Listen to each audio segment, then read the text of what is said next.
over the ligaments of the knee, of the leg, and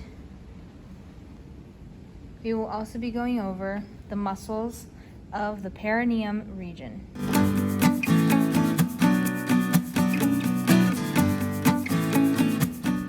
We will be doing our ligaments of the knee on this left knee. Okay, this is our left knee, anatomical position with anterior facing us. So on this right side, which is the lateral side, the side of the fibula, right here, this green inside, that is our lateral meniscus.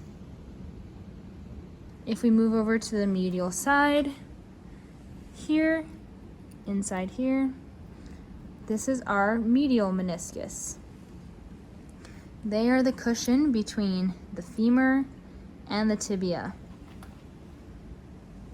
It should be a little bit thicker than this. It's like a little cushion. I will show you on another model. We have this model here. It is also a left leg. This top bone here is our femur, and down here we have our tibia and our fibula. Now, if we were to move this muscle out of the way and our patella, okay, we're going to look inside here. We are on the anterior view, looking inside. This side here, the side of our tibia, is our medial meniscus, and this side here is our lateral meniscus.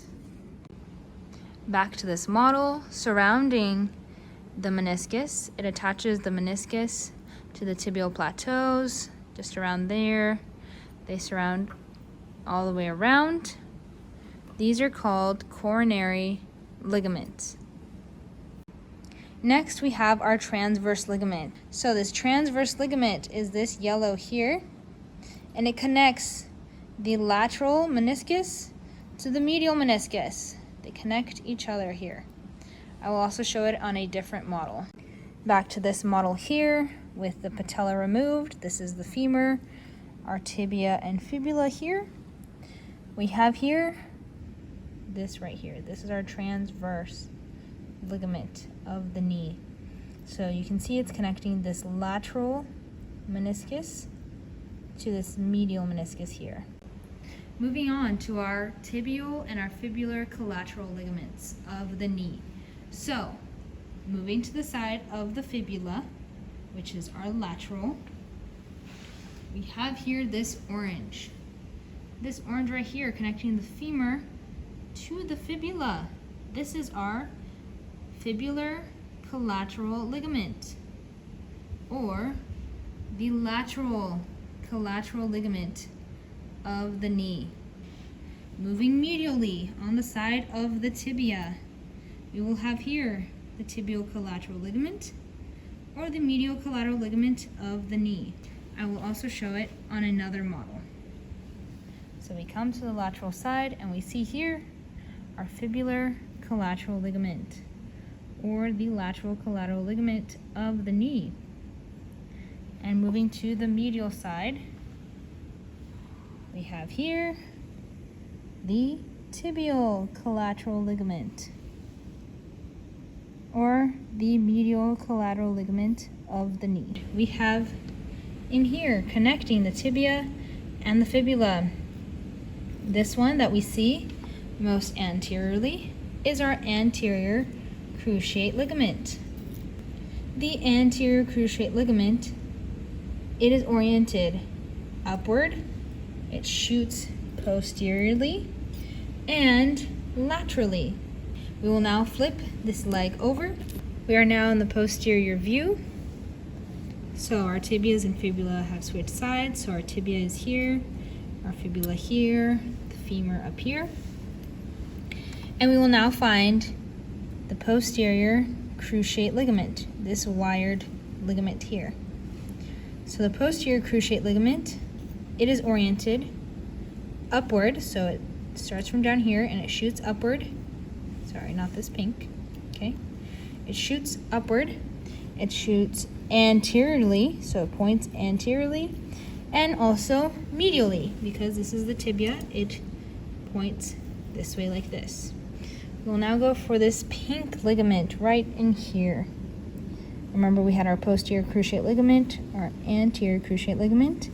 Now this ligament here, it connects from the lateral meniscus to the femur. It is called posterior meniscofemoral ligament. We will now be going back to this model here. And instead of looking at the left knee like we're used to, we're switching to this right knee just to see the posterior side. I will turn it so we see the posterior view. We will be looking at our right knee, the back of the knee. This blue one here goes the femur and the tibia, and it is called our oblique popliteal ligament. The pink ligament underneath it, that is called arcuate popliteal ligament. So all of that makes up the ligaments of the knee. We will now move to the ligaments of the leg.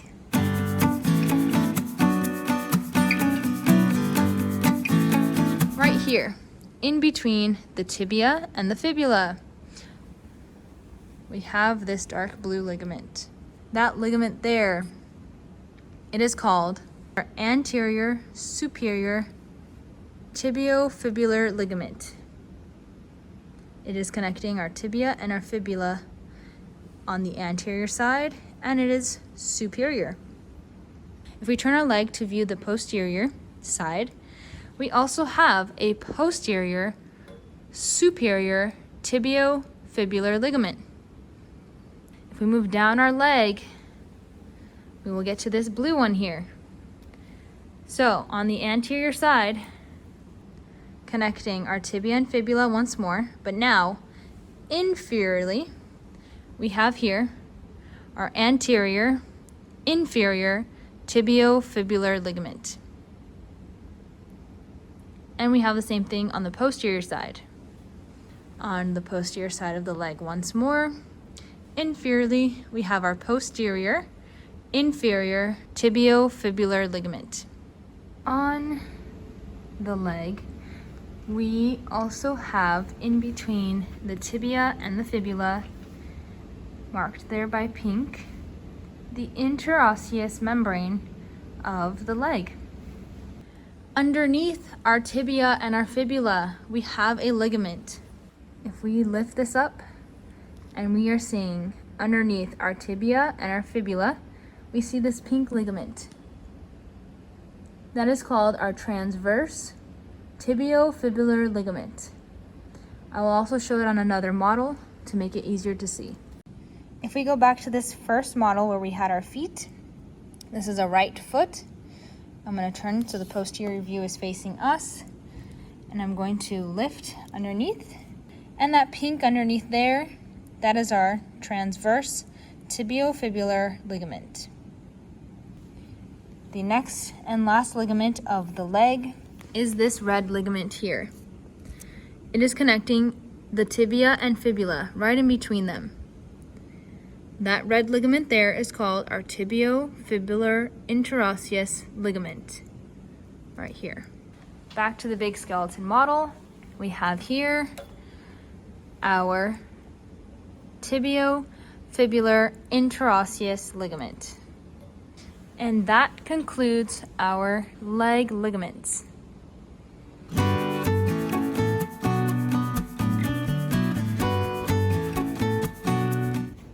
We will be going over the perineal region, which is this region right here. And specifically, we'll be going over the urogenital triangle. This is a male model, and the urogenital triangle is here. Looks like a triangle. On the female, this is a female model. Underneath here, we have the urogenital triangle here. Now, we will begin on the male model. Here, this part here, This is called bulbospongiosis, right here.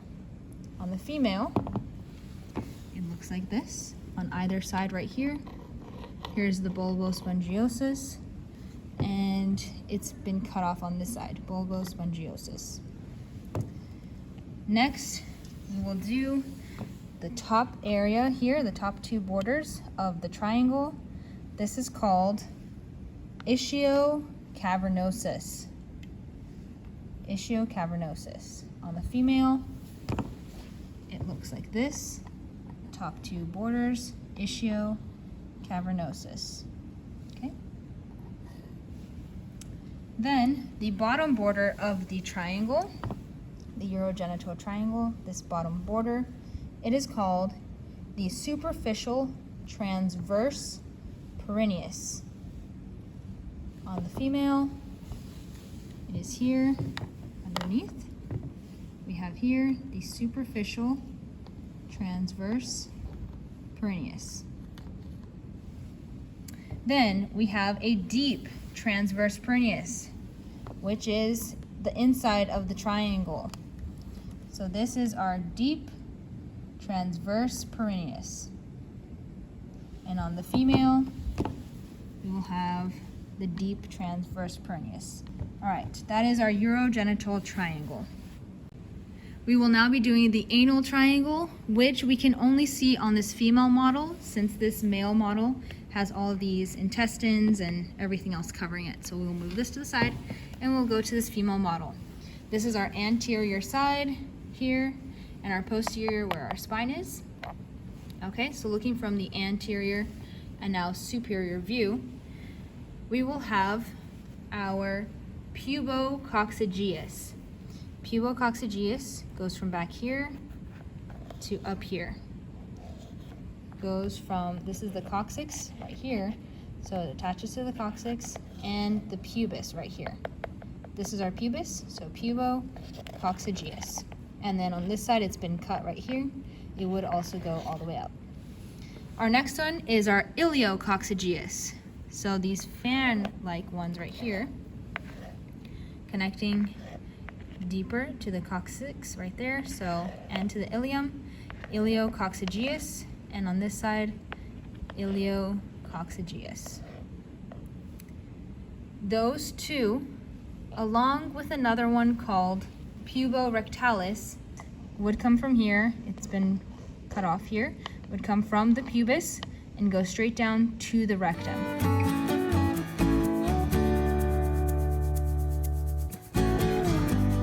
Those three muscles make up the levator ani. Then we have this back muscle right here, this one here, and it's the same on this side here. This is our ischiococcygeus. Goes from the ischium to the coccyx, ischiococcygeus. And all of these muscles mentioned make up our anal triangle.